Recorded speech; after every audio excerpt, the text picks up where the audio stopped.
What's up, everybody, and welcome back to the channel. VP Tactical here, and today we are talking about the H&K VP9 Tactical.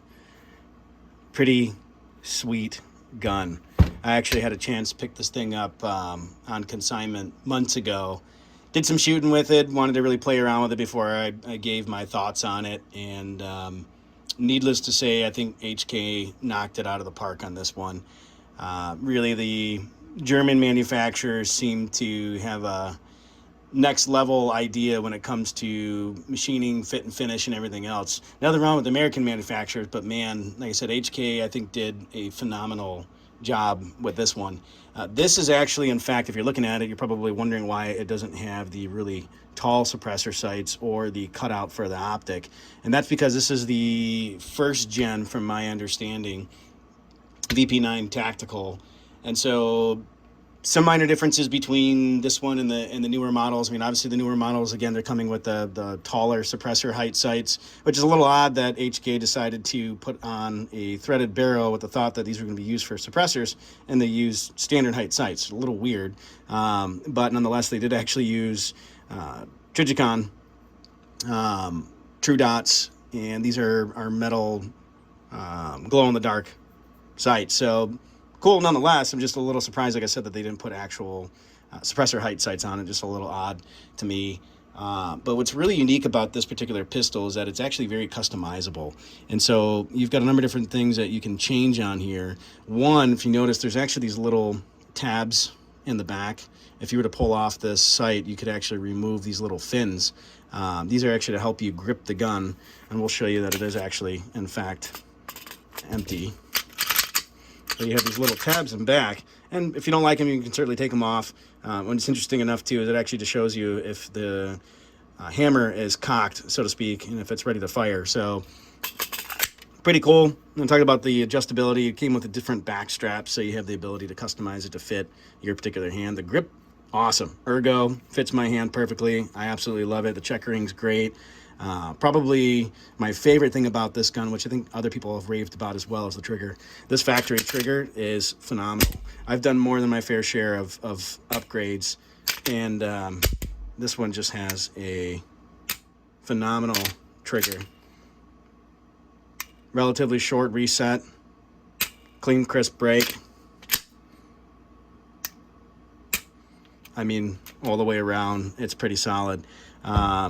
Have used some hotter ammo in it, regular as well as regular factory ammo, and I've noticed that it does get a little flippy on me, so to speak. Or I get a bit more muzzle rise, I should say, and it's probably a better phrase. Other than some of my other guns that are in that compact to full size frame category. And so it's interesting too with this one, they did make some slight changes, of course, between this model and the newer rendition of the VP9 Tactical. And so the old one, this one actually measures approximately 7.34 inches in length, 1.3 inches in overall width, and then height's about 5.41 inches. And so when we compare that to the newer model, again, the old one, lengthwise, 7.34 inches, the newer model, 7.95, so it's slightly longer. Of course, you're going to add a little bit more mass to it. Height-wise, they're actually the same from what I read according to HK's website. But I did notice another difference was the barrel length. Barrel length in the newer models is 4.7 inches versus this one being 4.09. Excuse me, just had a brain fart there for a moment. But interestingly enough, these ones actually, this particular model came with 15-round magazines, and if you can see the 15 donated on there, which is a standard capacity magazine.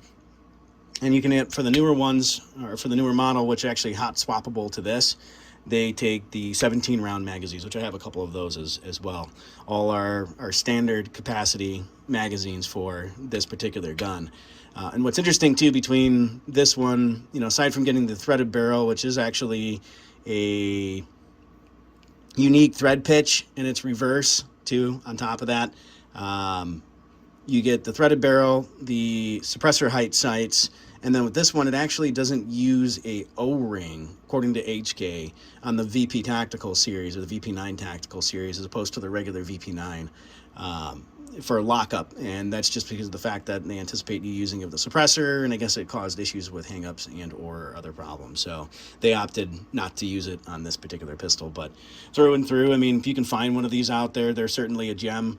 Once I got that AP5, aka MP5, I was certainly stoked to pick up more HK products. Even though that's a clone, nonetheless, I wanted to get my first HK item, and needless to say, I'm very happy that I did. Something that's very unique to this particular pistol too, and some people love it, some people hate it. Drop your thoughts and comments below. But this actually has a paddle release as opposed to a traditional button. So, I mean, honestly, I kind of take to it, as opposed to bumping that button potentially while you're in the middle of any exercises or training. You have a lot more probability that you're not going to do that, just based the fact that this has a paddle magazine release. So it's interesting because you just actuate it with your thumb, and that's what actually causes the magazine to drop free. So pretty unique feature. All in all, I mean, I think HK makes a really, really solid gun. It makes me wonder, why they did lengthen the overall slide along with the barrel itself on the newer models. I wonder if they were trying to add some mass, maybe to bring some of the recoil down. It did feel, like I said, a little snappy to me. Again, it may have just been some of the ammo that I was shooting. It was a bit hot.